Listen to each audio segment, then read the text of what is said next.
Hello， 觀眾大家好，又係我 3D 設計師 Neo 啊。唔知大家知唔知道咧？最近 Apple 就啱新推出咗呢部 M3 Ultra 嘅 Mac Studio 啊。知道好多觀眾咧都等咗呢部機等咗好耐，等到頸都長啦。事關上一代 M2 Ultra Mac Studio 咧係喺2023年推出嘅，咁本應咧就應該2024年咧就會推出下一代啦。咁但係咧 M3 Ultra 就冇喺上年推出，咁就推遲到咧今年2025年咧先至啱推出。今次呢部 M3 Ultra Mac Studio 嘅評測咧，我就會分做兩條影片嘅。咁第一條影片咧就係今日呢條影片啦。咁呢條片咧我就會分享多啲跑分嘅數據啦 ，show 一啲一般大家都會跑嘅分之外咧，仲會咧 show 一啲 3D 軟件嘅跑分啊。因為咧我自己嘅專業係做 3D 特效啦、3D 設計啦，咁所以咧我就會比較熟悉呢一類型嘅影片，咁就可以同大家跑多啲呢一方面軟件嘅分數。而第二條影片咧就真係會同大家咧係用呢部機嘅嚇，咁我就會分享一啲咧喺呢部頂配3 Ultra 嘅 Mac Studio 上面用 3D 軟件嘅時候嘅一啲畫面啦，俾大家睇下真係用嗰個軟件嘅時候咧，畫面嘅速度啊各樣嘢，咁一路咧再分享一下咧我自己用呢部機嘅時候咧嘅一啲睇法㗎。事不宜遲，我哋即刻去片。我哋今年呢部 Mac Studio 咧就分別可以配搭 M4 Max 晶片，又或者係最新推出嘅呢張 M3 Ultra 晶片啊。係啦，好搞笑啊！今年就係 M4 同 M3 晶片都喺埋同一部機裏邊咧，可以俾你揀嘅。嗱 M4 Max 晶片咧就唔多講啦，因為都唔係咩新嘢啦。依家咧我簡單介紹下呢張啱新推出嘅 M3 Ultra 晶片啊。咁都一樣啦，呢張晶片咧有低配同埋高配嘅版本啦。低配版本咧就係28核心 CPU 60核心 GPU 嘅，而高配版本咧就最高可以加到去32核心 CPU 80核心 GPU 嘅。32核心嘅 CPU 咧意味住呢一張晶片咧經已唔再係一啲普通消費級嘅晶片啊，而係一啲超級電腦嘅晶片啊。超級電腦咧通常係講緊一啲可能用嚟做伺服器啦，又或者可能做一啲複雜嘅 3D 動畫。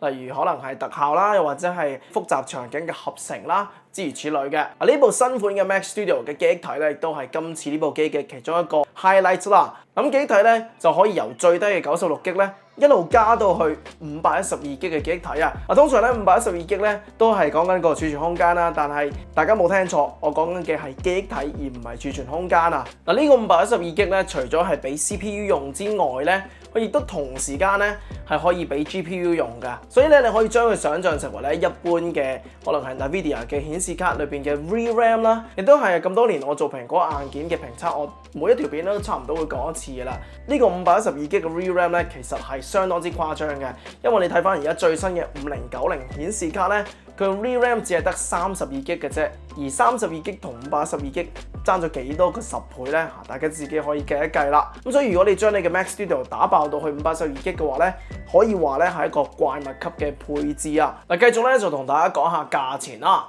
低配 M4 Ultra 晶片 36G 記憶體嘅呢個 base model 嘅 Mac Studio 咧，售價係賣緊15999啊！最平16蚊有交易㗎啦。咁但係咧今日唔同大家集中講呢個配置啦，因為咧佢呢個低配嘅 M4 Max 晶片咧同 M3 Ultra 咧實在係效能上差太遠啦，絕對講唔上咧係一張超級電腦晶片啦。好啦，咁 M3 Ultra 有幾錢呢？哇！咁你見到咧兩個加嘅錢咧都唔少啊嚇！如果你加呢個28核心嘅 M3 Ultra 晶片落去嘅話咧，咁售價就係31999啊！如果你打爆個晶片嘅，咁打到去32核心最高配置嘅 Mac Studio 嘅話咧，咁就係賣緊43249蚊。今日我呢條影片咧就係蘋果嘅超級電腦對決 PC 嘅超級電腦啦。蘋果呢邊嘅代表咧就係呢個晶片打爆咗32核心嘅 M3 Ultra Mac Studio 啦。PC 呢一邊咧我就預備咗呢個超級電腦啦，價錢咧係稍為貴過呢邊呢部頂配嘅 Mac Studio 嘅，咁需要咧係講緊46000蚊先可以砌到出嚟噶。咁裏邊嘅 CPU 咧就係呢個令人聞風喪膽嘅 AMD Threadripper 7970X 嘅 CPU 啦，咁都係一個32核心嘅 CPU 嘅，咁淨係個 CPU 咧已經講緊係要22,000蚊港紙啦。咁另外咧仲加多咗一張5070 Ti 俾佢。至於記憶體方面咧，亦都一樣嘅，大家都係用緊96GB嘅記憶體。好啦，咁我哋開始睇分數啦。咁先會咧睇呢個 Geekbench 6嘅跑分結果。M3 Ultra Max Studio 嘅得分咧27,769分啊。咁 7970X 嘅得分咧就係25,256分，即係話咧呢個測試裏邊咧 M3 Ultra 嘅表現咧比起 7970X 係高咗10%啊。坦白講呢個結果咧係有啲令我意外嘅，因為 7970X 佢效能應該係高啲嘅，但係佢喺呢項測試裏邊咧個分數咧就比起 M3 Ultra 咧係低嘅。咁相信咧主要個原因咧就係同呢個 Geekbench 6嘅測試項目有關啦。睇翻佢裏邊測試嘅項目咧，你會見到多數都係一啲可能係圖像處理啦，又或者文件加壓解壓啦，甚至乎係一啲 machine learning 嘅測試啦。咁 Apple 嘅晶片咧，不嬲喺呢方面咧都係表現咧會比較出色㗎。評測嘅時候咧，我有一個好意外嘅發現啊 ，M3 Ultra 咧去解壓文件嘅時候咧，係解壓得非常之快啊！大家咧通常下載啲嘢都會成日收到呢一啲嘅加壓檔啦。咁你去解壓嘅時候咧，有啲時候係可以講緊成幾分鐘，又或者可能10幾20分鐘咧都未解壓完嘅。咁呢度咧我有一個10GB左右嘅文件啦。咁 M3 Ultra 晶片咧，佢只係咧用咗1分鐘多少少，咁就80秒咧就已經解壓完成啦。咁呢個速度咧，我覺得係非常之快嘅。而喺其他嘅電腦上面咧，我從來都未見過呢一個速度嘅。好啦，咁繼續咧，我哋睇下一啲 3D render 嘅圖算能力啦。咁當然咧，先會睇呢個 Cinebench 2024啦。咁喺 CPU 多核運算能力嘅結果裏邊咧，我哋見到 M3 Ultra 嘅得分咧係3065分。嗱，我哋跳去下面嘅 M4 Max 睇一睇先。咁呢個係高配嘅 M4 Max， 咁佢得分咧只係得2089分啊。咁呢度見到 M3 Ultra 嘅得分咧係比起 M4 Max 咧係高咗47% 噶，而比起再上一代嘅1918分嘅 M2 Ultra 咧亦都高咗60%啊。嗱，見到我哋今次呢張旗艦級嘅晶片同其他蘋果晶片比起上嚟咧，係真係有一個好大嘅差距啊。好啦，咁我哋最後睇下 7970X 嘅得分啦。咁佢得分咧係3461分啊。咁呢個分數咧就比起 M3 Ultra 咧係高分13%喎。嗱，呢項測試裏邊我哋就見到啦，7090嘅 CPU render 能力咧係相對高少少㗎。兩張晶片差少少啦，唔係一個好遠嘅差距啦。不過咧呢個測試咧，其實我覺得都仲係未夠公平嘅，因為佢咧只係做咗10分鐘嘅 CPU render 啦。咁但係喺真正嘅 render 裏邊咧，可能咧係需要通宵咁樣去做 rendering 啦。咁係一個好長時間 render 嚟嘅。咁所以如果個測試咧係可以再做得長啲嘅話咧，兩部機嘅差距咧係會收窄嘅。點解咧？咁呢個咧其實就同 M3 Ultra 佢嗰個低功耗但係高輸出嘅特性咧係有關㗎。因為呢啲嘅特性咧係令到 M3 Ultra 咧喺長時間 render 嘅時候有一個優勢啦。因為 7090X 咧係一個高功耗嘅晶片啦，咁所以咧佢係會產生多啲嘅熱力啦。而晶片咧去到某個熱力嘅時候咧，系統就會限制咗佢。咁就會有一個 throttle 嘅問題出現啦，亦即係好似去到一個瓶頸位嘅位置啦，咁啊令到個效能咧就會下降嘅。情況咧就好似7090咧係一個短跑嘅高手啊，咁你跑一個10分鐘嘅測試，佢係跑到好高嘅成績俾你。但係如果你長時間跑嘅話咧，咁佢就可能咧會不斷去下降佢 performance，即係話佢維持唔到嗰個發揮嘅水平啦。而 M3 Ultra 咧就調轉嘅，咁佢就屬於一個長跑嘅好手咯。可能佢短時間嘅爆發力咧就冇 7970X 咁強啦，咁但係咧長時間去跑嘅時候咧，佢個表現咧係可以維持到一個高嘅水平啊。嗱，呢個優勢咧主要就同 M3 Ultra 佢本身咧個晶片發熱比較少係有關啦。嗱，你淨係睇 Mac Studio 個機身大細同 PC 個機身大細去比較咧，你就見到大家個散熱嘅需求咧真係爭好遠嘅。Mac Studio 個機身咧差唔多咧係等於呢個機箱嘅1/5咁細啦。咁你見到 Apple 咧對呢張晶片咧嗰個溫控咧係有十足嘅信心啊，所以機身亦都唔需要做咁大啦。就好似而家我跑緊呢個 Cinebench 嘅時候咧咁我而家將支咪咧就擺過去嘅機後面啦。咁大家聽到咧幾乎係冇聲嘅咁我感受到咧部機嘅機身咧係熱嘅而家摸落去咧係有啲熱嘅。但係你可以聽得到咧，佢係跑緊呢個 CPU 嘅分嘅時候咧，係一啲聲都冇。所以如果你喺屋企用呢個 Mac Studio 嘅話呢，即使係 run 緊嘢呢，你間房呢都一樣係可以好靜嘅。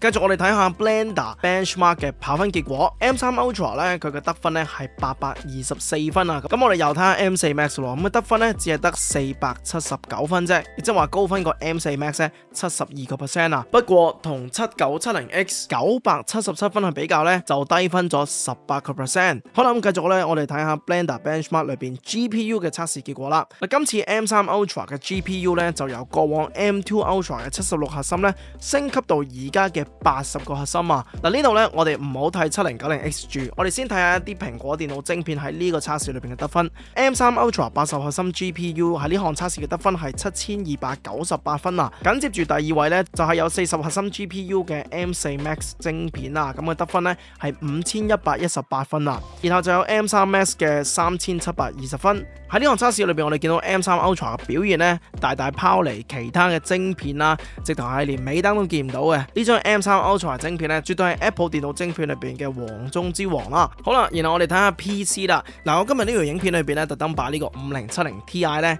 當然係有原因啦，因為我覺得咧5070 Ti 嘅表現咧，同我哋呢個80核心嘅 M3 Ultra 晶片表現最接近噶。咁 RTX 5070 Ti 喺呢項測試裏邊嘅得分咧，就係7438分，分數咧就同 M3 Ultra 差唔多，咁就只係差咗咧2%。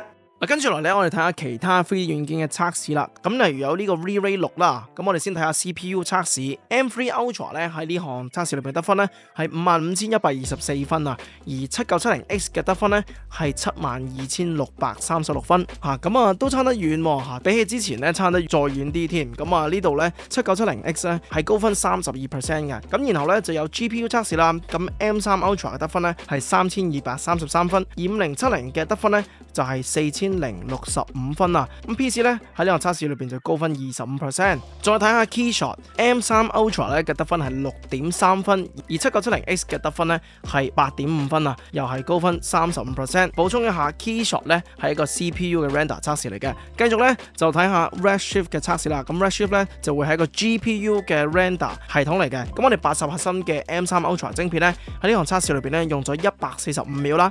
然後下面咧4070 Ti 就用咗128秒。嗱，點解會用咗呢一個4070 Ti 咧？因為 Redshift 咧呢個系統咧就未支援5代嘅 RTX 晶片啦，咁所以咧我哋唔能夠喺5070上面咧去跑呢個 Redshift 嘅 benchmark，咁只能夠睇呢個4070啦。不過睇翻結果，就算係上一代嘅4070 Ti 咧，所用嘅時間咧都係比起 M3 Ultra 咧係少13%。繼續又睇下 Houdini 裏邊咧運行一啲 simulation 嘅表現結果啦。嗱 Houdini 咧係一個專做視覺特效嘅軟件啦，成個荷里活咧都用緊噶啦。我哋先做一個 pyro test，亦即係一啲爆炸嘅 simulation 啦。M3 Ultra 咧就用咗312秒，而 7970X 咧就用咗280秒啫，即係話 7970X 咧係快咗11.4%。再睇下一啲海水嘅流體模擬測試結果 ，M3 Ultra 咧用咗1294秒，而 7970X 咧只係用咗948秒啫，所用嘅時間咧係少36%。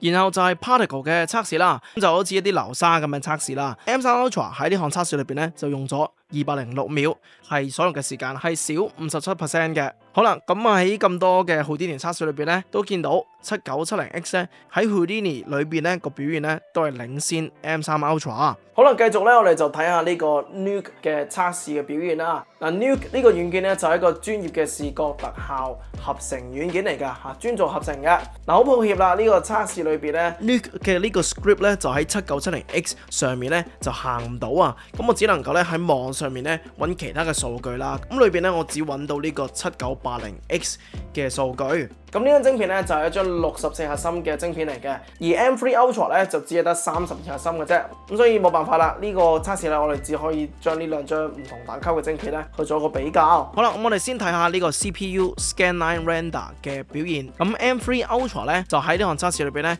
錄得6.29個 FPS 啦，咁而 7980X 咧就錄得6.8個 FPS 喎，咁啊即係話 PC 咧係快8%。然後再睇下16bit 嘅 EXR 嘅 Scanline Render 嘅測試啦。嗱，解釋下呢個其實係測試緊啲咩咧？其實喺電影世界裏邊咧，我哋嗰啲鏡頭好多時候都係用一啲好專業嘅攝影機啦，可能係 Red 啊或者 ARRI 呢啲相機咧去拍攝嘅，而我哋拍出嚟嘅片咧都會轉成一格格好大 size 嘅 EXR 啦，咁就係一張張好似圖檔咁嘅嘢啦。咁電腦咧要去轉換呢一啲 16B 嘅 EXR 咧，其實係好吃力嘅一個功夫嚟㗎。咁通常咧都要一啲好勁嘅電腦咧先可以讀取或者寫入呢啲 EXR 咁，所以點解要做一個咁樣嘅測試啦？好啦，咁喺讀取表現裏邊咧 M3 Ultra 咧就錄得86.3個 FPS 啊，而 7980X 咧喺呢項測試咧只係錄得29.3個 FPS 喎。嗱 M3 Ultra 咧差唔多係高咗成2倍啊！嗱睇下下面啦，就算係 M3 Max 咧喺呢項測試裏邊咧都錄得65.8個 FPS 啊！咁咧其實睇到咧，只要係 Mac 機嘅話咧喺呢項測試都係會做得比較好嘅喎。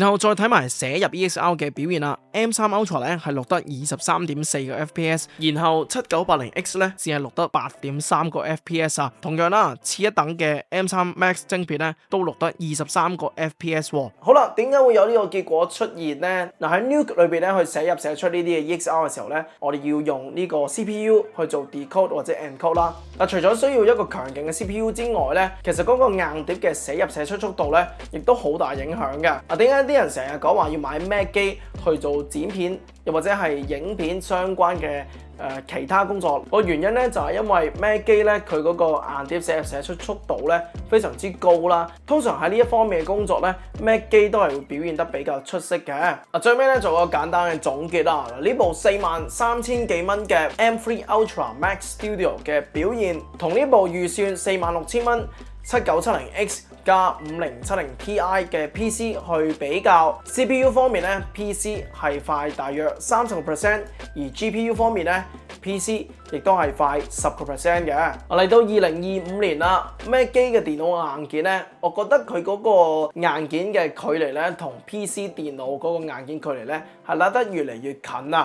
嗱，幾年前去做呢啲蘋果電腦硬件評測嘅時候咧，我坦白講冇諗過咧蘋果嘅硬件咧有一日係可以同 Threadripper 嘅晶片去比較，因為 Threadripper 晶片咧不嬲都係覺得哇超級電腦啦，超級貴啦，頂級嘅 CPU 嚟嘅嚇。Mac 機咧感覺上好似都仲有一個好遠嘅距離，永遠都唔會攞佢嚟做比較。但係今日呢條影片咧，我哋就將佢哋比較埋一齊。而佢哋嘅差距咧，又比想象中咧冇差得咁遠喎。嗱，呢度咧我有一個圖表咧可以俾大家睇一睇啦，咁就睇下咧 AMD Threadripper 晶片啦，同埋 Apple Silicon 咧佢跑呢個 Blender Benchmark 嘅走勢啊。嗱，睇到咧就每年咧大概係加100分左右嘅，咁就600、700、900咁樣啦。而 Apple 呢一邊咧佢嘅晶片咧就由2022年開始啦，就由400跳到500。然後又係咧，隔咗1年之後咧，分數咧就突然間跳到去824分啦。